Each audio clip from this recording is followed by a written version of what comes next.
નમસ્કાર વિદ્યાર્થી મિત્રો, ધોરણ 12 ફિઝિક્સ વિષયના આજના વિડિયો લેક્ચરની અંદર આપ દરેક વિદ્યાર્થીઓનું સ્વાગત છે. છેલ્લે આપણે ન્યુક્લિયસ ચેપ્ટરની અંદર રેડિયો એક્ટિવ વિભંજનનો નિયમ છે મેળવ્યો, બરાબર, કે જેમાં આપણે n બરાબર n0 e−λt, બરાબર, અને એના આધારે r બરાબર r0 e−λt, બરાબર, આવો આપણે રેડિયો એક્ટિવ ન્યુક્લિયસ માટે વિભંજનનો નિયમ છે. ત્યારે ઘણી વખત આને એ રીતે પણ પૂછવામાં આવે છે આ પ્રશ્ન કે રેડિયો એક્ટિવ ન્યુક્લિયસ માટે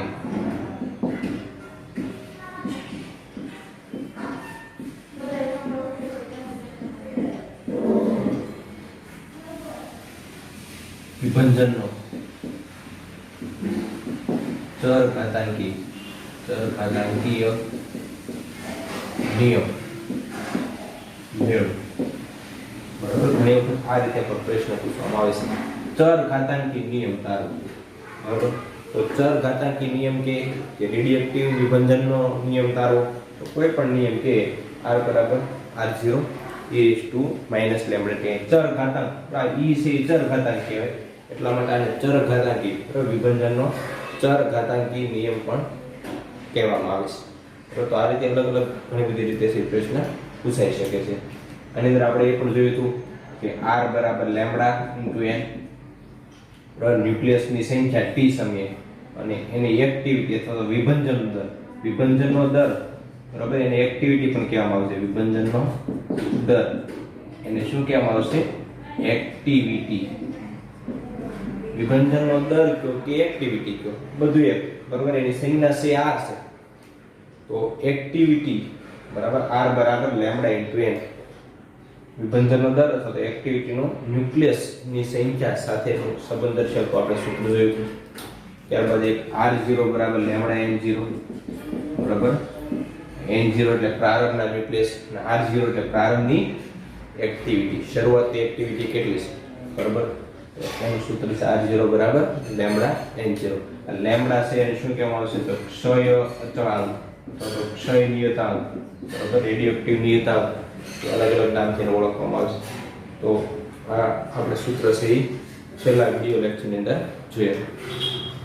આજે આપણી એક્ટિવિટીના બે જુદા જુદા એકમોની વાત કરવાની છે, બરાબર, કે એક્ટિવિટી છે એના બે એકમો છે, બંને એકમો વચ્ચેનો આપણે સંબંધ પણ જોવાનો છે, બરાબર. અને ત્યારબાદ આપણે બે ખૂબ જ અગત્યના ટોપિક એટલે કે અર્ધ જીવનકાળ અને સરેરાશ જીવનકાળ, રેડિયો એક્ટિવિટીની ઘટના સમજવા માટે આ બે સમયગાળા છે એ સમજવા ખૂબ જ અગત્યના છે, બરાબર. કારણ કે રેડિયો એક્ટિવ ક્ષયની ઘટના બહુ લાંબી પ્રોસેસ છે, એને માટે છે આપણે સમયગાળા તરીકે છે અર્ધ આયુષ્ય, બરાબર, અર્ધ જીવનકાળ, અને બીજો જે છે સરેરાશ જીવનકાળ, સરેરાશ આયુ.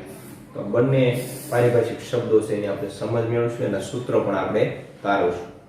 તો હવે પહેલા આપણે એક્ટિવિટી છે એના એકમો જોઈ લઈએ.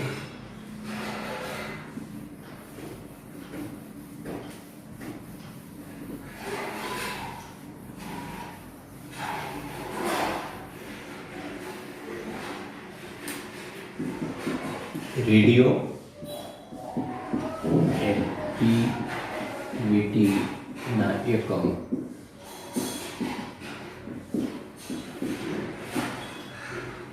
તો એચ બેકવેરલ નામના વૈજ્ઞાનિકે જે રેડિયો એક્ટિવની શોધ કરી હતી, બરાબર, તો એના નામની યાદમાં એનો એક એકમ, પહેલો એકમ છે એ કયો છે?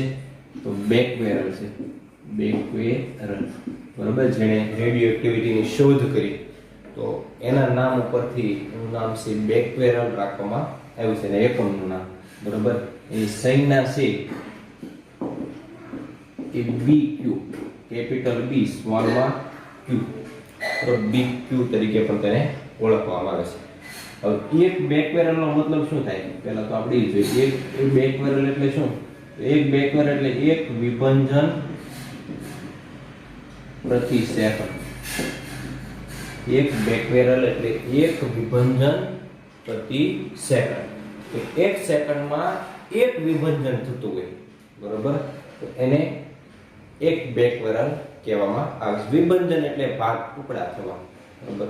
1 સેકન્ડની અંદર એક ભાગ, એક ટુકડો થતો હોય, બરાબર. એટલે કે 1 સેકન્ડમાં જો એક વિભંજન થતું હોય, એક ન્યુક્લિયસનું વિભંજન થતું હોય, બરાબર, તો એને એક બેકવેરલ તરીકે ઓળખવામાં આવે છે, બરાબર. તો આ છે રેડિયોએક્ટિવિટીનો મૂળ એકમ છે, બરાબર, બેકવેરલ. ત્યારબાદ બીજો એક એકમ પણ છે રેડિયોએક્ટિવિટીનો, બરાબર, પિયર ક્યુરી. તો ક્યુરી નામના વૈજ્ઞાનિકે પણ આ એક્ટિવિટીની શોધની અંદર ફાળો આપેલો છે, એટલે એના નામ ઉપરથી, બરાબર, બીજો એનો એક એકમ છે ક્યુરી. તો ક્યુરી પણ રેડિયોએક્ટિવિટીનો એકમ છે, બરાબર. એની સંજ્ઞા છે કેપિટલમાં C સ્મોલ i. તો ક્યુરીની સંજ્ઞા શું છે? Capital C small i. ક્યુરી અને બેકવેરલ વચ્ચેનો સંબંધ પણ એક ખાસ અગત્યનો છે, કારણ કે ઘણી વખત તમને એક્ટિવિટી છે ક્યુરીમાં આપી છે, તો આપણે એને શેમાં ફેરવી પડશે? બેકવેરલમાં ફેરવી પડશે, બરાબર. તો ક્યુરી અને બેકવેરલ વચ્ચેનો સંબંધ જોઈએ આપણે કે એક ક્યુરી બરાબર, બરાબર, એક ક્યુરી બરાબર 3.7 ગુણ્યા 10 વિભંજન પ્રતિ સેકન્ડ, બરાબર. આ બેકવેરલ છે, આ SI એકમ છે, બરાબર. આ ક્યુરી છે, SI એકમ નથી. તો એક ક્યુરી બરાબર કેટલા થાય? તો 3.7 ગુણ્યા 10 વિભંજન પ્રતિ સેકન્ડ. એનો મતલબ એ છે કે આ ક્યુરી એકમ બહુ મોટો એકમ છે, કારણ કે કેટલા વિભંજન? 3.7 ગુણ્યા 10 વિભંજન 1 સેકન્ડમાં થતા હોય, તો એને એક્ટિવિટી છે એક ક્યુરી છે એમ કહેવાય. બેકવેરલમાં શું હતું? એક વિભંજન 1 સેકન્ડમાં થતું હોય, તો એને આપણે એક બેકવેરલ કહીએ છીએ. પણ ક્યુરી કોને કહેવાય? તો 1 સેકન્ડની અંદર કેટલા વિભંજન થતા હોય? 3.7 ગુણ્યા 10 વિભંજન છે, જો 1 સેકન્ડની અંદર થતા હોય, તો એને આપણે એની એક્ટિવિટી છે કેટલી છે એમ કહેવાય? એક ક્યુરી છે એમ કહેવાય. હવે એક વિભંજન પ્રતિ સેકન્ડ એટલે એક બેકવેરલ. એનો મતલબ એ થયો કે એક ક્યુરી બરાબર કેટલા થાય? 3.7 ગુણ્યા 10 બેકવેરલ થાય, કારણ કે વિભંજન પ્રતિ સેકન્ડ એની જગ્યાએ આપણે બેકવેરલ મૂકી દીધી. એક વિભંજન પ્રતિ સેકન્ડ છે, અહીં ગુણ્યા 1 પણ કરી શકું. એક વિભંજન પ્રતિ સેકન્ડ એની જગ્યાએ બેકવેરલ મૂકી દો, એક ક્યુરી બરાબર કેટલા થાય?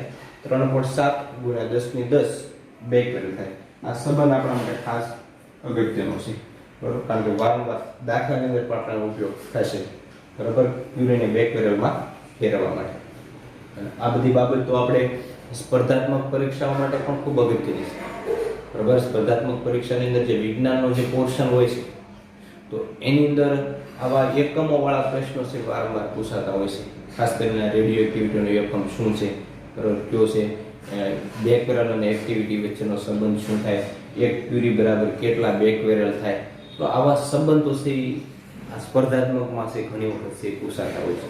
તો અહીંયા આપણે વ્યવસ્થિત યાદ રાખેલું હોય તો ત્યારે આપણે સરળતાથી આવે. તો આ રીતે આપણે અહીંયા રેડિયોએક્ટિવિટી છે, બરાબર, એટલે કે એક્ટિવિટીના જુદા જુદા બે એકમોની ચર્ચા કરી. ખાસ આ જે બેકવેરલ એકમ છે, બરાબર, એ SI એકમ છે, એટલે આપણે જ્યારે પણ વેલ્યુ છે એ આપણે ક્યુરીમાં આપી હોય તો આપણે શેમાં ફેરવી પડે? બેકવેરલ એકમમાં આપણે એને ફેરવી પડે, પછી જ આપણે દાખલાની અંદર એની કિંમત મૂકવી પડે, બરાબર. તો આ રીતે એના બંને એકમો આપણે જોઈએ. હવે આપણે બે સમયગાળા જોવાના છે, બરાબર. રેડિયોએક્ટિવ ક્ષય માટે જેમ જુદા જુદા પ્રમાણમાં જુદા જુદા ન્યુક્લિયસો છે, ન્યુક્લાઇડ, એનો ક્ષય છે એ જુદા જુદા સમયમાં જુદા જુદા પ્રમાણમાં થતો હોય છે.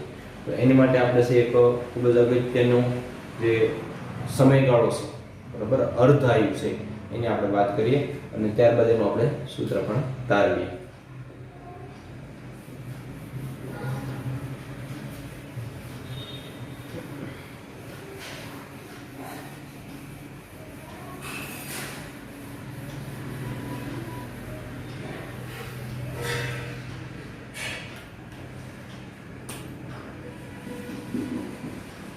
અર્ધ જીવનકાળ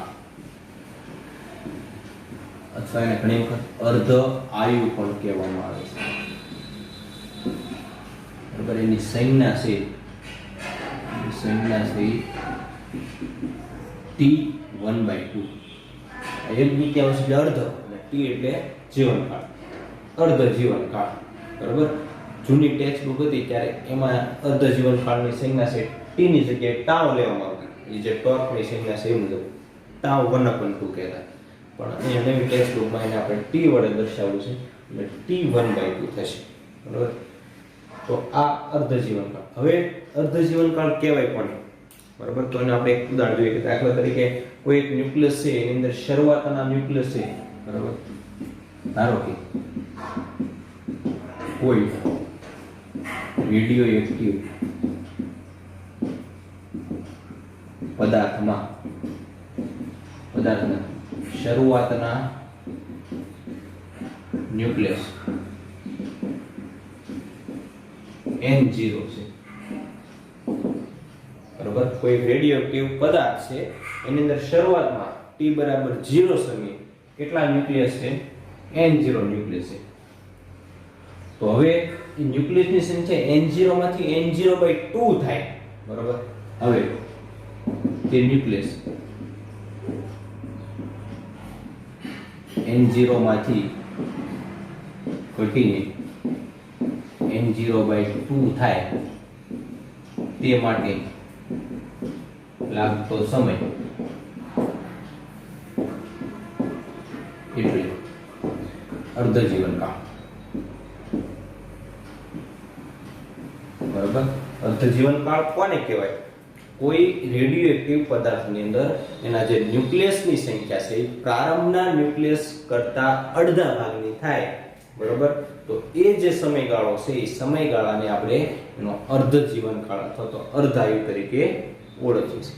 ખ્યાલ આવશે ને? વ્યાખ્યા લખવી કે અર્ધ જીવનકાળ કોને કહેવાય? અર્ધાયુ, બરાબર. T1/2. તો T1/2 અર્ધાયુની વ્યાખ્યા શું થશે કે કોઈ રેડિયોએક્ટિવ ન્યુક્લિયસમાં કોઈ રેડિયોએક્ટિવ ન્યુક્લિયસ અથવા તો પદાર્થ ન્યુક્લિયસમાં કોઈ રેડિયોએક્ટિવ પદાર્થ હતા પહેલી કોઈ રેડિયોએક્ટિવ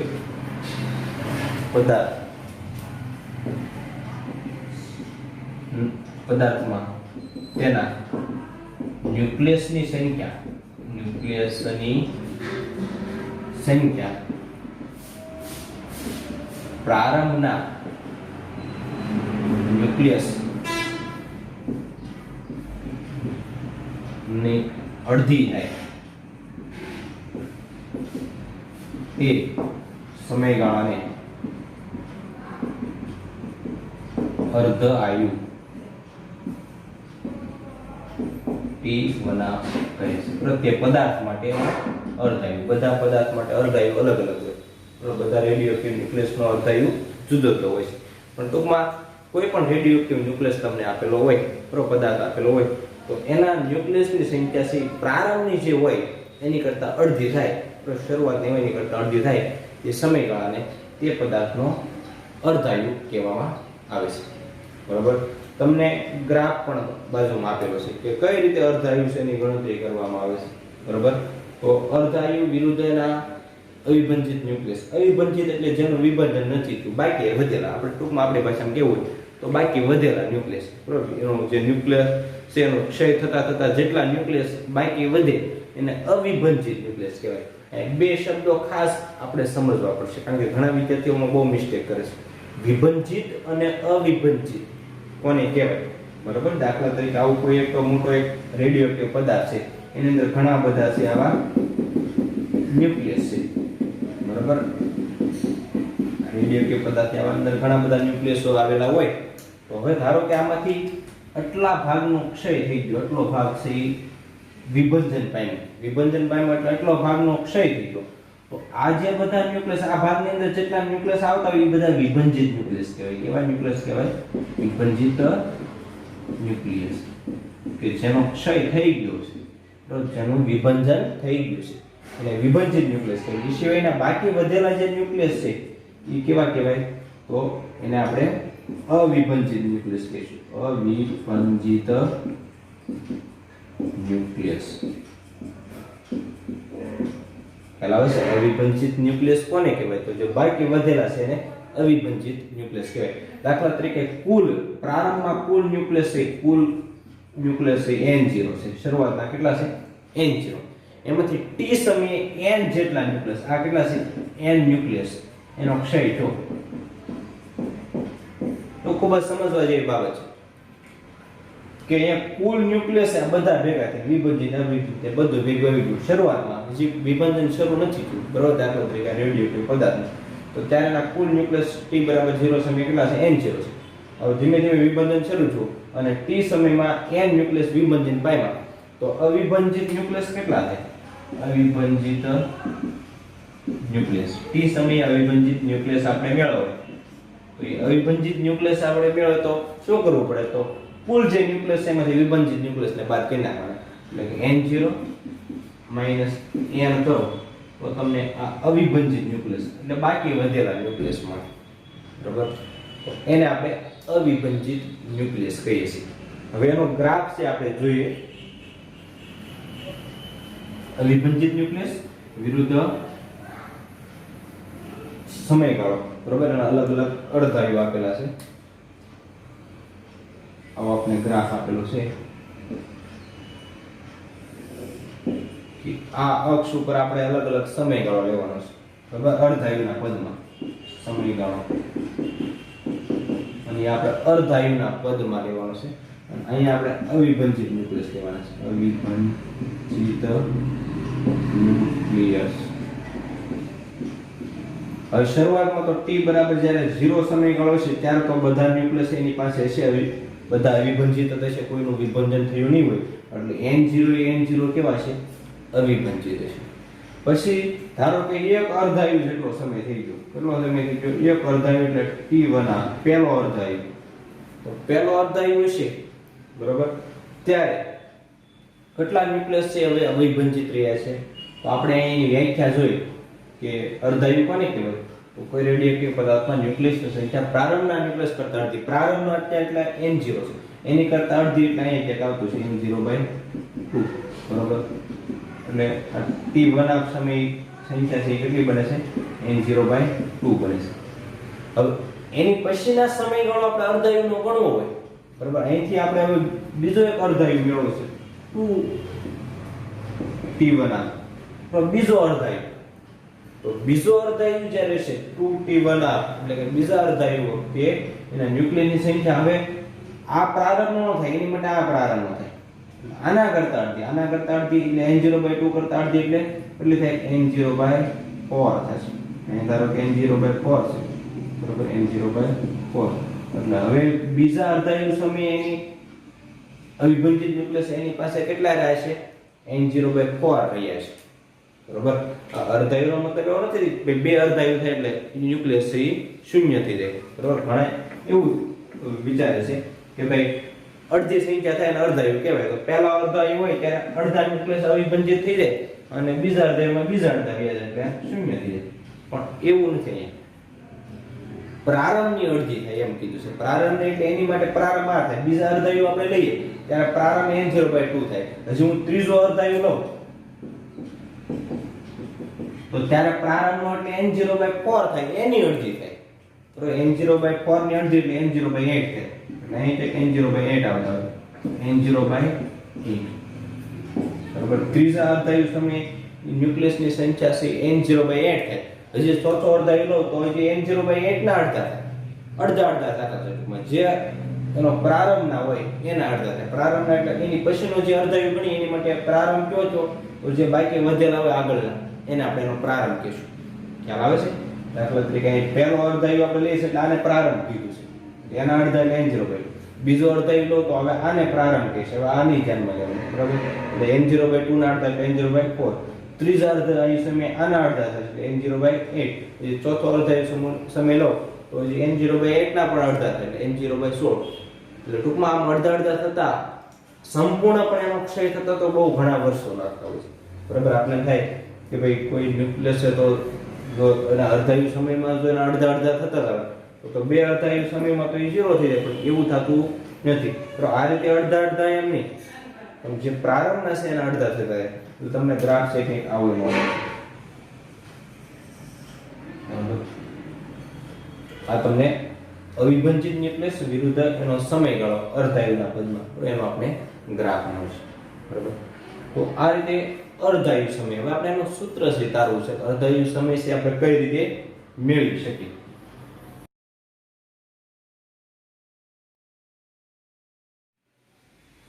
તો હવે આપણે અર્ધ જીવનકાળ છે એનું આપણે સમીકરણ તારવી લઈશું. તો T1 બરાબર T1 એનું આપણે સમીકરણ છે તારવું છે. વ્યાખ્યાના આધારે આપણે એનું સમીકરણ છે તારવશું. બરાબર, અર્ધાયુની જે આપણે વ્યાખ્યા જોઈ કે કોઈ પણ રેડિયોએક્ટિવ પદાર્થના ન્યુક્લિયસની સંખ્યા એના પ્રારંભના ન્યુક્લિયસ કરતા અડધા ભાગની થાય, બરાબર, એને આપણે શું કહીએ છીએ કે રેડિયોએક્ટિવ પદાર્થનો અર્ધ જીવનકાળ કહીએ છીએ. તો હવે પહેલા તો ન્યુક્લિયસની સંખ્યા વાળો આપણી પાસે ચરઘાતાંકી વિધિનું જે સૂત્ર છે એનો આપણે ઉપયોગ કરીએ.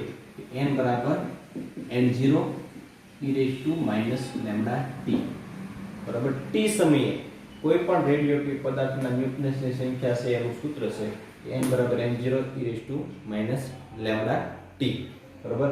જ્યાં n છે t સમયે ન્યુક્લિયસ છે, જ્યાં n એ t સમયે ન્યુક્લિયસ ની સંખ્યા, n0 છે તો એ t બરાબર 0 સમયે ન્યુક્લિયસ ની સંખ્યા, બરાબર, અને લેમ્બડા છે ક્ષયનિયતા છે. હવે વ્યાખ્યા મુજબ આપણે એવું કહી શકીએ કે એની જે ન્યુક્લિયસ ની સંખ્યા છે એ n0/2 થાય ત્યારે જે સમયગાળો લાગે છે એ કેટલો હોય છે? અર્ધાયુ. તો વ્યાખ્યા પરથી, કોની વ્યાખ્યા પરથી? તો અર્ધાયુની વ્યાખ્યા પરથી T1 સમયે n બરાબર કેટલા થાય? તો n0/2 થાય, બરાબર. અર્ધાયુ જેટલા સમયે ન્યુક્લિયસની સંખ્યા કેટલી થઈ જાય? તો n ની જગ્યાએ n0/2 જેટલી થઈ જાય. તો હવે હું અહીં આ સૂત્રની અંદર આ સમીકરણ 1 છે એની અંદર હું n ની જગ્યાએ n0/2 મૂકું, બરાબર. તો અહીં n0/2 મૂકું તો n0/2 બરાબર શું થાય? n0 e raised to minus lambda t થશે. ખ્યાલ આવે છે? અને t ની જગ્યાએ આપણે કેટલા લઈશું? તો t ની લખીએ. શું લખશું અહીંયા? સમયગાળો. તો t1 સમયગાળો છે અર્ધાયુ જેટલો લેવો પડશે, કારણ કે ત્યારે જ આપણે n બરાબર શું લખી શકીએ? n0/2. હવે જો બે બાજુથી n0 કેન્સલ થઈ જશે એટલે વધ્યા કેટલા? 1/2 બરાબર e raised to minus lambda t1 અર્ધાયુ, બરાબર. બે બાજુ વ્યસ્ત લઈએ તો શું થાય છે? 1/2 નો વ્યસ્ત 2, આનો વ્યસ્ત લેશો એટલે એકના છેદમાં આવશે. માઈનસ છે, બરાબર, એ પાસે આપણે અંશમાં લાવશું એટલે પ્લસ થઈ જાય એટલે e ના છેદ e ની લેમ્બડા t1 ઘાત થશે. ખ્યાલ આવે છે? બે બાજુ મેં શું લીધો? વ્યસ્ત લીધો. અહીં કૌંસમાં લખું વ્યસ્ત લેતા. હવે આનું આપણે સાદુરૂપ આપવું છે તો બે બાજુ log નેચરલ આપણે લાગુ પાડી છે, જેથી ચરઘાતાંકી વિધિ દૂર થઈ જાય. તો ચરઘાતાંકી વિધિ એટલે કે e ને આપણે કાઢવા માટે બે બાજુ log નેચરલ લઉં તો આ બાજુ log નેચરલ 2, તો આ બાજુ log નેચરલ લઉં તો e ની ઘાત છે આગળ આવતી રહેશે. તો log નો નિયમ છે ઘાત ક્યાં આવતી આગળ, એટલે અહીં શું આવશે? લેમ્બડા t1 log નેચરલ એટલે કે ln e. ખ્યાલ આવે છે? ઘાતનો નિયમ છે કે જ્યારે કોઈ પણ ઘાત આપીને તમે એને log નેચરલ લાગુ પાડો તો ઘાત છે log નેચરલ ની આગળ આવતી રહે, એટલે લેમ્બડા t1 આગળ આવતી રહેશે અને જો આધાર છે log નેચરલ સાથે લખાશે. તો બંને બાજુ આપણે log નેચરલ લેતા, બંને બાજુ log નેચરલ લેતા. હવે આ log નેચરલ 2, બરાબર, તમે 2 નો log નેચરલ મેળવશો તો એ 0.693 મળશે. 0.693 0.603 થશે. બરાબર, તમે log ટેબલ ની અંદર જોશો log નેચરલ તો 2 નો log નેચરલ કેટલો થશે? 0.603 થતો હશે. અને લેમ્બડા આ t1 m ના, અને જ્યારે પણ આધાર બેઝ e હોય તો ત્યારે એનો log નેચરલ છે 1 થાય. બરાબર, e બેઝ નો log નેચરલ કેટલો થાય? 1. એટલે ત્યાં હું 1 લખી નાખું, કૌંસમાં લખો અહીંયા કે log નેચરલ e બરાબર કેટલા થાય? 1 થાય. તો હવે અહીંયા આપણે અર્ધાયુને કરતા બનાવીએ તો T1 બરાબર શું આવશે 0.693 એના છેદમાં લેમ્ડા. આ અર્ધ જીવનકાળ અથવા તો અર્ધાયુનું આપણે સૂત્ર મળ્યું. તો અર્ધાયુ છે એ લેમ્ડાના વ્યસ્ત પ્રમાણ એટલે ક્ષય નિયતાંકના વ્યસ્ત પ્રમાણમાં હોય છે. 0.693 તો અચળ છે, બરોબર. એનો મતલબ એ કે અર્ધાયુ છે એ ક્ષય નિયતાંક અથવા તો ક્ષય અચળાંકના વ્યસ્ત પ્રમાણમાં હોય છે. અર્ધાયુનો એકમ શું આવે તો સેકન્ડ આવશે, બરોબર. અને એકમ શું આવશે T1 નો એકમ સેકન્ડ છે. આ SI એકમ છે, બરોબર. પછી વર્ષમાં આ દાખલા તરીકે લેમ્ડા છે વર્ષ ઇનવર્સમાં આપેલો હોય તો અર્ધાયુનો એકમ વર્ષ આવે. સેકન્ડ ઇનવર્સમાં આપ્યો તો સેકન્ડ આવે. પણ મિનિટ ઇનવર્સમાં આપ્યો હોય લેમ્ડા તમને મિનિટ ઇનવર્સમાં આપ્યો તો અર્ધાયુનો એકમ મિનિટ આવે. પણ ટૂંકમાં લેમ્ડા શેના કયા એકમમાં આપ્યો છે એના આધારે તમે સહી અર્ધાયુનો એકમ લખી શકો. પણ SI એકમ તો શું થશે સેકન્ડ થશે, બરોબર.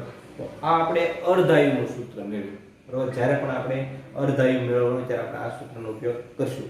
દરેક રેડિયોએક્ટિવ પદાર્થ માટે લેમ્ડા જુદા જુદા હોય છે, તો બધાનો ક્ષય નિયતાંક જુદો જુદો હોય એટલે લેમ્ડા જુદો હોય તો બધા માટે અર્ધાયુ પણ કેવો હોય છે જુદો જુદો હોય છે, બરોબર.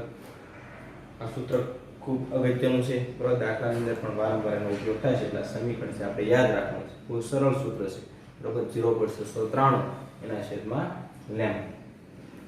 હવે બીજો એક અગત્યનો સમયગાળો, બરોબર, જે આપણે વ્યાખ્યાયિત કરવાનો છે એ છે સરેરાશ જીવનકાળ, બરોબર. કે કોઈ પણ પદાર્થનો આપણે સરેરાશ જીવનકાળ છે એ કઈ રીતે મેળવી શકીએ, બરોબર.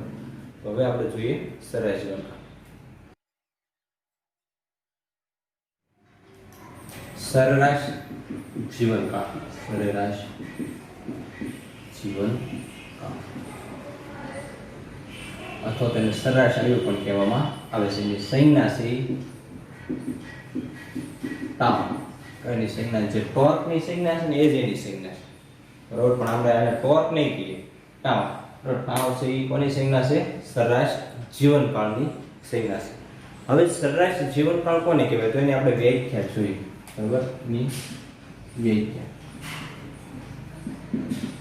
આનો એકમ પણ સેકન્ડ છે, બરાબર. અહીં આપણે સાથે કરી નહીં કે એનો એકમ પણ શું છે તો સેકન્ડ છે, બરોબર. સરેરાશ જીવનકાળ છે એનો એકમ પણ સેકન્ડ છે અને અર્ધાયુનો એકમ પણ આપણે કયો જોયો સેકન્ડ. કારણ કે બે સમયગાળા છે, સમયગાળા હોય એટલે એકમ શું આવે સેકન્ડ. હવે સરેરાશ જીવનકાળ કોને કહેવાય તો બહુ સરળ વ્યાખ્યા આપણે લખીએ તો આપણે થોડુંક અટપટું તમને આપેલું છે પણ એ સરળ વ્યાખ્યા આપણે લખી એવી લખી શકીએ. કોઈ પણ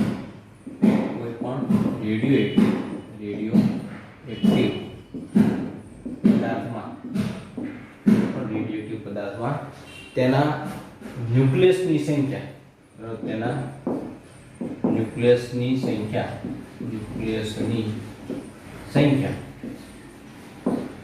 પ્રારંભના ન્યુક્લિયસ કરતા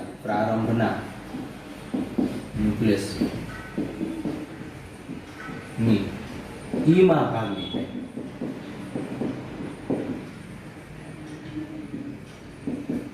તે સમયગાળાની સરેરાશ જીવનકાળ કહે છે.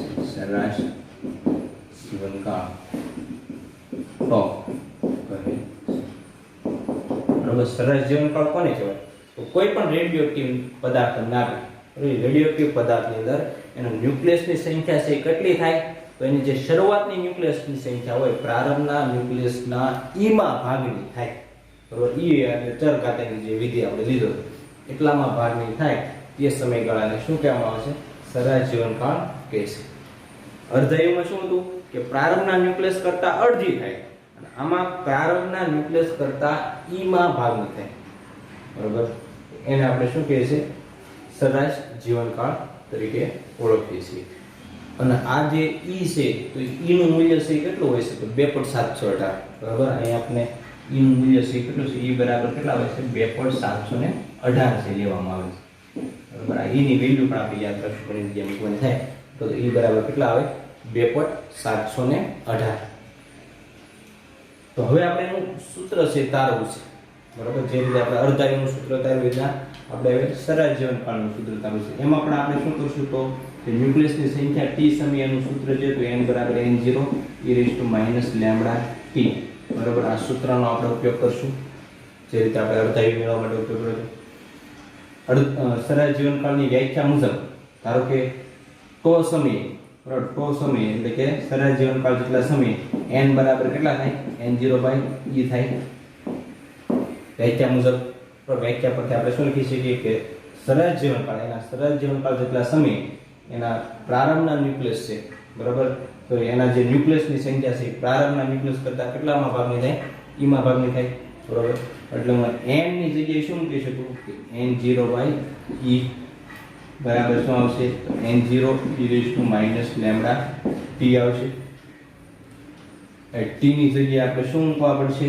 તો ત્યારે સમયગાળો ટો છે એટલે અહીંયા આપણે ટો મૂકી દઈશું, બરાબર. બે બાજુથી n0 કેન્સલ થઈ ગયા, બરાબર. તો 1/e બરાબર e raised to -λ તો બંને બાજુ વ્યસ્ત લઈએ જે રીતે આપણે આગળ લીધો હતો એ પ્રમાણે. તો આ બાજુ વ્યસ્ત એટલે e થાય, આ બાજુ તમે એનો વ્યસ્ત લો એટલે e ની લેમ્બડા ઇન્ટુ ટો ઘાત છે પ્લસ થઈ જશે, માઈનસ થઈ વ્યસ્ત લેશો એટલે, બરાબર. વ્યસ્ત લેતા હવે આપણે તો અર્ધાયુનું સમીકરણ છે મેળવવાનું છે, બરાબર. એટલે બે બાજુ આપણે log નેચરલ લઈએ, બરાબર. જેમ આપણે હમણાં જોયું હતું એ પ્રમાણે આપણે બે બાજુ log નેચરલ લઈએ તો log નેચરલ e બરાબર શું થાય છે? તો આ બાજુ હાથ છે આગળ આવતી રહેશે, હમણાં જે પ્રમાણે આપણે નિયમ જોયું પ્રમાણે log નેચરલ, બરાબર. લેમ્બડા ટો હાથ છે આગળ આવતી રહેશે, લેમ્બડા ટો log નેચરલ e. બે બાજુથી log નેચરલ કેન્સલ થઈ જાય એટલે 1 બરાબર લેમ્બડા ઇન્ટુ ટો થશે, બરાબર. તો ટો બરાબર શું થશે? 1/લેમ્બડા. આ સરેરાશ જીવનકાળનું સૂત્ર છે. કોઈ પણ રેડિયોએક્ટિવ પદાર્થનો આપણે સરેરાશ જીવનકાળ મેળવવો હોય તો એનું સૂત્ર શું છે? ટો બરાબર 1/લેમ્બડા. એટલે ટૂંકમાં ક્ષય નિયતાંક અથવા તો ક્ષય અચળાંકનો જે વ્યસ્ત છે, બરાબર, એને આપણે એનો સરેરાશ જીવનકાળ કહીશું. તો સરેરાશ જીવનકાળ ટો બરાબર 1/લેમ્બડા. અર્ધ જીવનકાળનું સૂત્ર શું હતું? t1 બરાબર તો 0.693 ના છેદમાં લેમ્બડા હતું અને 1 ના છેદમાં લેમ્બડા આવશે, બરાબર. બંનેનું આપણે સંબંધ પણ મેળવવો છે કે સરેરાશ જીવનકાળ અને અર્ધાયુ એ બે વચ્ચેનો સંબંધ, બરાબર. તો એ સંબંધ આપણે મેળવ્યું. આ સૂત્ર પણ ખૂબ અગત્યનું છે જે રીતે આગળ આપણે અર્ધાયુનું જોયું હતું, બરાબર. અર્ધાયુનું આપણી પાસે સૂત્ર શું હતું? તો t1 બરાબર 0.693 એના છેદમાં લેમ્બડા. હવે જો મને આ રીતે લખી શકું 0.693 ગુણ્યા 1 ના છેદમાં લેમ્બડા લખી શકું. આ 0.693 ના છેદમાં લેમ્બડા છે અને 0.693 એક બાજુ લઈ લઉં અને 1 ના છેદમાં લેમ્બડા અને 1 ના છેદમાં લેમ્બડા છે એટલે હું સરેરાશ જીવનકાળ ટો મૂકી દઉં, બરાબર. તો t1 બરાબર શું થશે? 0.693 ઇન્ટુ ટો. તો આ સરેરાશ જીવનકાળ અને અર્ધાયુ, બરાબર, એટલે કે ટો અને t1 એ બંને વચ્ચેનો સંબંધ થઈ ગયો. તો ઘણી વખત આપણે સરેરાશ જીવનકાળ આપ્યો હોય અર્ધાયુ મેળવવા થાય, ઘણી વખત અર્ધાયુ આપ્યો હોય સરેરાશ જીવનકાળ મેળવવા, તો બંને વચ્ચેનો સંબંધ આપણે જાણતા હોય તો એકબીજામાં આપણે રૂપાંતર કરી શકીએ છીએ. હવે આ સંબંધના આધારે આપણે એવું કહી શકીએ કે કોણ મોટું હોઈ શકે? સરેરાશ જીવનકાળ મોટો હોય કે અર્ધાયુ મોટો હોય, બરાબર. તો આપણી પાસે જે સંબંધ છે એના આધારે આપણે નક્કી કરીએ. સંબંધ કંઈક આવો છે કે t1 બરાબર 0.693 અર્ધાયુ. અર્ધાયુ છે એ સરેરાશ જીવનકાળ કરતા 0.693 ગણો છે. 0.693 છે એ સંખ્યા 1 કરતા મોટી છે કે નાની? તો 1 કરતા મોટી હોય તો અર્ધાયુ મોટો થાય, 1 કરતા નાની હોય તો સરેરાશ જીવનકાળ મોટો થાય. તો 0.693 છે એ લેસ ધેન 1 કરતા નાની છે. તો એ વેલ્યુ છે 1 કરતા કેવી છે? નાની છે. એનો મતલબ એવો છે કે ટો એટલે કે સરેરાશ જીવનકાળ ઇઝ ઓલવેઝ ગ્રેટર ધેન અર્ધાયુ. કોઈ પણ રેડિયોએક્ટિવ પદાર્થ માટે એનો સરેરાશ જીવનકાળ છે એ અર્ધાયુ કરતા હંમેશા મોટો હોય, તો ક્યારેય નાનો હોઈ શકે નહીં. આ સંબંધના આધારે પણ તમે કહીશું. બરોબર, કારણ કે 0.693 એટલે એક કરતા નાની સંખ્યા વડે તમે ગુણો છો. તો એક અથવા એક કરતા મોટી સંખ્યા વડે આપણે ગુણવાનું થાય, બરોબર, અહીં તો અર્ધાયુ મોટો થાય. પણ આ સંખ્યા તો હંમેશા એક કરતા નાની છે, 0.693, બરોબર. એટલા માટે આ તો એટલે કે સરેરાશ જીવનકાળથી અર્ધાયુ કરતા કેવો થશે? હંમેશા મોટો થશે. અને ઘણી વખત એમસીક્યુમાં આવા સંબંધો પણ આવે છે. નીચેનામાંથી કયો સંબંધ સાચો છે? તો સરેરાશ જીવનકાળ મોટો છે, અર્ધાયુ મોટો છે, બંને સરખા છે. તો અલગ અલગ તમને વિકલ્પ આપ્યો, એના આધારે તમે જવાબ આપી શકો. તો આ રીતે અહીંયા મિત્રો આપણે બંને, બરાબર, સરેરાશ જીવનકાળ અને અર્ધાયુ બંને છે વ્યાખ્યાયિત કર્યા, એના સૂત્ર ધાર્યા. તો બંનેની સંજ્ઞા જોઈએ આપણે, એના એકમો, દરેક આપણે વસ્તુ છે એ જોઈ અને એનો આપણે ડાયરેક્ટ છે એ દાખલામાં છે ઉપયોગ કરવાનો છે. તો હવે સરેરાશ જીવનકાળ અને અર્ધાયુ પર આધારિત જે ઉદાહરણ તમને આપ્યા છે, બરાબર, ચોપડીની અંદર ઉદાહરણ જોઈએ અને પછી એના આધારે સ્વાધ્યાયના પણ કેટલાક દાખલાઓ છે એના આગળ આપણે જોઈશું. ઉદાહરણ નંબર 13.4 જોઈએ આપણે. આલ્ફા ક્ષય પામતા યુરેનિયમ 92238 નું અર્ધાયુ 4.5 ગુણ્યા 10⁹ વર્ષ છે, બરાબર. યુરેનિયમ 92238 એનો આપણે અર્ધાયુ આપી દો છે. અર્ધાયુ એટલે કે T1 એ કેટલા આપ્યો છે? તો 4.5 ગુણ્યા 10⁹ વર્ષ. તો અહીં આપણે અર્ધાયુ છે વર્ષમાં આપેલું છે, બરાબર. તો એને આપણે શેમાં ફેરવવો પડશે? સેકન્ડમાં ફેરવવો પડશે. જ્યારે પણ તમને સમયગાળો છે વર્ષમાં આપ્યો ત્યારે આપણે એને શેમાં ફેરવવો પડે? સેકન્ડમાં. તો યુરેનિયમ 92238 ના 1 ગ્રામ નમૂનાની એક્ટિવિટી કેટલી છે? આપણે શું મેળવવાનું છે? એક્ટિવિટી એટલે કે R મેળવવાનું છે, બરાબર. અને કેટલા? 1 ગ્રામ નમૂનાની યુરેનિયમ છે એનો 1 ગ્રામ નમૂનો છે આપણી પાસે. 1 ગ્રામ જેટલું યુરેનિયમ છે. 1 ગ્રામની એક્ટિવિટી કેટલી થાય છે એ આપણે મેળવવાનું છે. આપણે એનો અર્ધાયુ આપી દઈશું, બરાબર. એટલે કે R મેળવવાનું છે. સૌપ્રથમ આપણે જે અર્ધાયુ છે ને સેકન્ડની અંદર ફેરવી નાખીએ, બરાબર. તો આ વર્ષમાં આપેલું છે 4.5 ગુણ્યા 10⁹ વર્ષ. હવે જો તમને એક વર્ષની સેકન્ડ ડાયરેક્ટલી સીધી જ આપણે ખ્યાલ હોય તો ડાયરેક્ટ પણ તમે કિંમત મૂકી શકો કે એક વર્ષ કેટલી સેકન્ડ થાય, બરાબર. પણ જો તમને ડાયરેક્ટલી ખ્યાલ ન હોય તો આપણી પાસે સેકન્ડને ફેરવવા માટે સૂત્ર છે, બરાબર. પહેલા તો એક વર્ષ, એની અંદર કેટલા દિવસો હોય તો 365, બરાબર. 365 દિવસ. તો એક દિવસની કલાક કેટલી હોય? તો 24 કલાક. અને એક કલાકની અંદર સેકન્ડ કેટલી હોય? તો 3600 સેકન્ડ હોય, બરાબર. આ 3 એ 3 નો ગુણાકાર કરો ને તો તમને એક વર્ષની સેકન્ડ છે મળી જાય, બરાબર. કે એક વર્ષની અંદર કેટલી સેકન્ડ હોય? તો આ રીતે આપણે વર્ષને સેકન્ડ લખીએ. આ બધાનો આપણે ગુણાકાર કરીએ તો આપણે અર્ધાયુ T1 બરાબર 1.42 ગુણ્યા 10⁻17 સેકન્ડ, બરાબર. આ આપણે અર્ધાયુ છે શેમાં મળી ગયો? સેકન્ડની અંદર મળી ગયો. આ જે યુરેનિયમનું ન્યુક્લિયસ છે એનો અર્ધાયુ કેટલો છે? 1.42 ગુણ્યા 10⁻17 સેકન્ડ. હવે આપણે 1 ગ્રામ નમૂનાની, બરાબર, દળ આપ્યું છે m બરાબર 1 ગ્રામ, બરાબર. એની આપણે શું મેળવવાનું છે? એક્ટિવિટી છે કેટલી છે એ આપણે મેળવવાનું છે. તો એક્ટિવિટીનું આપણી પાસે સૂત્ર છે R બરાબર R0 e raised to -λt. પણ એ સૂત્ર આપણે નહીં વાપરીએ કારણ કે R0 આપણે પ્રારંભની એક્ટિવિટી તો આપી નથી, બરાબર. તો બીજું સૂત્ર R બરાબર કયું છે? તો λ * n છે. તો આમાં આપણી પાસે λ નથી, n નથી, બરાબર. તો કઈ રીતે મેળવશું? તો પહેલા આપણે λ મેળવવો પડે. λ મેળવવા માટે આપણી પાસે અર્ધાયુ છે. તો આપણી પાસે સંબંધ છે કે T1 બરાબર 0.693 એના છેદમાં λ. તો હમણાં જ આપણે અર્ધાયુનું સમીકરણ થાય તો એમાં આપણે આ સંબંધ મેળવ્યું. આમાં અર્ધાયુ જાણીએ છીએ, λ કરતા બનાવી, બરાબર. તો λ બરાબર શું થાય? કે 0.693 એના છેદમાં અર્ધાયુ આવશે, બરાબર. અને અર્ધાયુ આપણે જાણીએ છીએ, તો એ મૂકી દઈએ તો λ મળી જાય. પછી n કઈ રીતે મળે? n એટલે એના ન્યુક્લિયસની સંખ્યા, બરાબર. કે ભાઈ આપેલ જે યુરેનિયમ 92238 એમાં કેટલા ન્યુક્લિયસ છે?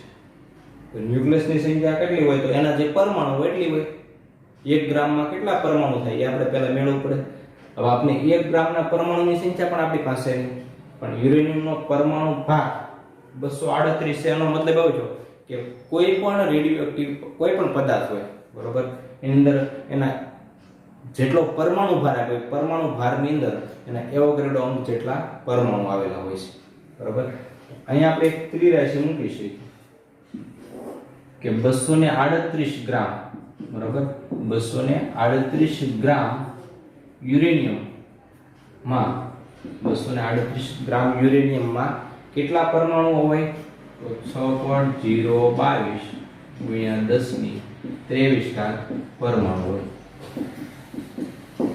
બરાબર. એના એવોગાડ્રો એટલે 6.022 ગુણ્યા 10⁻23. તો આપણે કાંઈ ન્યુક્લિયસની સંખ્યાની જરૂર છે છતાં આપણે પરમાણુની સંખ્યા કેમ મેળવી છે? કારણ કે જેટલા પરમાણુ એટલા જ ન્યુક્લિયસ હોવાના. પણ ન્યુક્લિયસ કઈ પરમાણુની બહાર તો હોતું નથી, તો પરમાણુની અંદર જ હોય છે.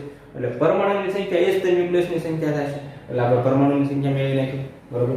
તો 238 ગ્રામમાં 6.022 ગુણ્યા 10⁻23. આપણે તો ખાલી 1 ગ્રામ યુરેનિયમની એક્ટિવિટી મેળવવાની છે. તો 1 ગ્રામ યુરેનિયમમાં કેટલા પરમાણુ થાય બરાબર. તો એ પરમાણુની સંખ્યા s પાણી થાય છે, ન્યુક્લિયસની સંખ્યા આપણે એને n જ નામ આપી દઈએ બરાબર. તો n બરાબર ત્રિરાશિ મૂકો એટલે 1 ગુણ્યા 6.022 ગુણ્યા 10⁻23 અને એના છેદમાં કેટલા આવે 238. તો આ આપણે ન્યુક્લિયસની સંખ્યા મળી ગઈ. હવે આપણે એની એક્ટિવિટી છે એ મેળવવા માટે આની અંદર કિંમત મૂકીએ r બરાબર લેમ્બડા * n. એમાં લેમ્બડાની જગ્યાએ શું મૂકીશું કે આપણે 0.693 ના છેદમાં અર્ધાયુ 0.693 એના છેદમાં અર્ધાયુ. તો અર્ધાયુ જે આપણે મેળવ્યું મૂકી દઈએ 1.42 ગુણ્યા 10⁻17 1.42 ગુણ્યા 10⁻17 n ગુણ્યા n એટલે ન્યુક્લિયસની સંખ્યા એ આપણે મેળવી 1 ગ્રામની અંદર 6.022 ગુણ્યા 10⁻23 એના છેદમાં કેટલા આવશે 238. હેલો તો આનું તમે સીધું સાદું રૂપ આપશો તો તમને એક્ટિવિટી r બરાબર 1.23 ગુણ્યા 10⁻4 સેકન્ડ ઇન્વર્સ બરાબર. એને સેકન્ડ ઇન્વર્સ પણ કહેવાય, વિભંજન પ્રતિ સેકન્ડ પણ કહી શકો અથવા એને બેકપેરલ પણ કહી શકીએ. એનો એકમ બેકપેરલ એક્ટિવિટીનો એકમ બેકપેરલ પણ છે. 1.23 ગુણ્યા 10⁻4 બેકપેરલ બરાબર. આ એની એક્ટિવિટી થશે. 1 ગ્રામ યુરેનિયમ જે આપણે એટલું છે બરાબર. એની એક્ટિવિટી કેટલી થશે તો 1.23 ગુણ્યા 10⁻4 બેકપેરલ 1.23 ગુણ્યા 10⁻4 વિભંજન પ્રતિ સેકન્ડ બરાબર. તો આ તે કોઈ પણ રેડિયોએક્ટિવ ન્યુક્લિયસ છે એની એક્ટિવિટી તમે શોધી શકો બરાબર. ખાસ આપણે યાદ રાખો એક્ટિવિટી મેળવવા માટેનું સૂત્ર છે r બરાબર લેમ્બડા n. એમાં લેમ્બડા છે અર્ધાયુના આધાર મળે અને ન્યુક્લિયસની સંખ્યા છે શેના આધાર મળે તો આપણે પરમાણુ ભાર આપેલો છે બરાબર. ઉપર છે પરમાણુ ભાર છે, એટલા પરમાણુ ભાર હોય તો એમાં એવોગાડ્રો અંક જેટલા ન્યુક્લિયસ હોય તો 1 ગ્રામની અંદર કેટલા હોય ત્રિરાશિના આધારે તમને પરમાણુ છે પરમાણુ તેના ન્યુક્લિયસ થાય બરાબર. અને પછી તમે સાદું આપશો સૂત્રમાં કિંમત મૂકી દો તો તમને એક્ટિવિટી સમજી જશે બરાબર. જોઈએ કે આપણે ઉદાહરણનો દાખલો આપ્યો છે અને આગળનો તો ઉદાહરણનો દાખલો આપણે જોઈએ. ઉદાહરણ નંબર 13.5 જોઈએ. ટ્રિટિયમ 12.5 વર્ષના અર્ધાયુ સાથે બીટા ક્ષય પામે છે. તો ટ્રિટિયમ છે એમાંથી બીટા ક્ષય થાય છે બરાબર. અને કેટલા અર્ધાયુ સાથે તો T1 બરાબર 12.5 વર્ષ. એનો અર્ધાયુ છે 12.5 વર્ષ છે બરાબર. ટૂંકમાં 12.5 વર્ષે ટ્રિટિયમનો જે નમૂનો છે એની અંદર જે ન્યુક્લિયસની સંખ્યા છે પ્રારંભના ન્યુક્લિયસ કરતાં કેટલી થઈ જાય છે અડધી થઈ જાય છે. એને આપણે અર્ધાયુ કહીએ છીએ એટલે 12.5 વર્ષ. તો 25 વર્ષ પછી શુદ્ધ ટ્રિટિયમના નમૂનાનો કેટલો અંશ અવિભંજિત હશે? 25 વર્ષ સમયગાળો T આપણે કેટલો કીધો 25 વર્ષ. 25 વર્ષ પછી કેટલા અવિભંજિત ન્યુક્લિયસ હશે એ આપણે મેળવવું છે. અવિભંજિત એટલે જેનું વિભંજન નથી થયું એવા બાકી વધેલા ન્યુક્લિયસ કેટલા છે? તો ક્ષય થયો એ ન્યુક્લિયસ આપણે નથી મેળવવાના, વિભંજિત નહીં પણ અવિભંજિત આપણે મેળવવાના છે બરાબર. તો બહુ સરળ દાખલો છે બરાબર. બહુ લાંબી પ્રક્રિયા પણ નથી ગાણિતિક, સરળતાથી જવાબ મેળવી શકાય. કે અહીંયા આપણે અર્ધાયુ આપી દીધો છે તો એના આધારે આપણે નક્કી કરી શકીએ. તો સૌપ્રથમ ધારો કે નમૂનાના ન્યુક્લિયસ છે પ્રારંભના ધારો કે N0 ન્યુક્લિયસ છે. N0 છે એ શેના છે? પ્રારંભના ન્યુક્લિયસ બરાબર. ટ્રિટિયમના પ્રારંભના ન્યુક્લિયસ છે કેટલા છે? N0 છે. હવે ધારો કે સમયગાળો છે એ કેટલો થયો? અહીંયા T બરાબર 0 છે, એમાંથી કેટલો થયો પહેલો અર્ધાયુ જેટલો સમય. પહેલો અર્ધાયુ એટલે કેટલા વર્ષ થાય? તો 12.5 વર્ષ. 12.5 વર્ષ પછી એના ન્યુક્લિયસ કેટલા થાય? તો n0 બાય કેટલા થાય છે? 2 થાય છે. 12.5 વર્ષ પછી એના જે ન્યુક્લિયસ છે પ્રારંભના ન્યુક્લિયસ કરતા અડધા થઈ ગયા છે. બરાબર. હજી એક આપણે એની પછીનો બીજો એક અર્ધાયુ લઈએ. બરાબર. તો બીજા તો T1/2 2T1/2 એટલે બીજા અર્ધાયુ સમય. બીજો અર્ધાયુ સમય એટલે કેટલા થાય? તો 25 વર્ષ થાય. બરાબર. બીજો અર્ધાયુ એટલે 2 ગુણ્યા T1 એટલે કે 2 ગુણ્યા 12.5 કરશો એટલે 25 થશે. તો 25 વર્ષ બાદ હવે ન્યુક્લિયસ કેટલા થયા છે? અવિભાજિત કેટલા રહ્યા છે? તો જે પ્રારંભના હતા એની કરતા અડધા થઈ ગયા. પ્રારંભના એટલે હવે પ્રારંભ આ થશે. હવે પ્રારંભ આપણે n0 લઈશું નહીં, કારણ કે એની પછીનો અર્ધાયુ ગણીએ આપણે ત્યારે પ્રારંભના ક્યાં લેવાના? તો આગળના હોય. આગળનું છે એનો પ્રારંભ થશે. હવે કેટલા થશે? n0/4. તો એનો મતલબ એવો થયો કે 25 વર્ષ બાદ ટ્રિટિયમના ન્યુક્લિયસ કેટલા બાકી વધ્યા છે? તો જેના કુલ ન્યુક્લિયસ છે પ્રારંભમાં એના કરતા કેટલા ગણા? એના આપણે n0 ગુણ્યા 1/4 પણ લખી શકીએ. એટલે કે 1/4 ગણા જે ન્યુક્લિયસ છે બાકી વધ્યા છે, અવિભાજિત રહ્યા છે. બરાબર. એટલે આપણે લખી શકીએ 25 વર્ષ પછી શુદ્ધ ટ્રિટિયમના નમૂનાનો કેટલો અંશ? તો આ જે છે અંશ દર્શાવે છે. બરાબર. 1/4 અંશ બાકી વધ્યો છે તો અવિભાજિત રહ્યો છે. બરાબર. 25 વર્ષ બાદ 25 વર્ષ પછી ટ્રિટિયમના નમૂનાનો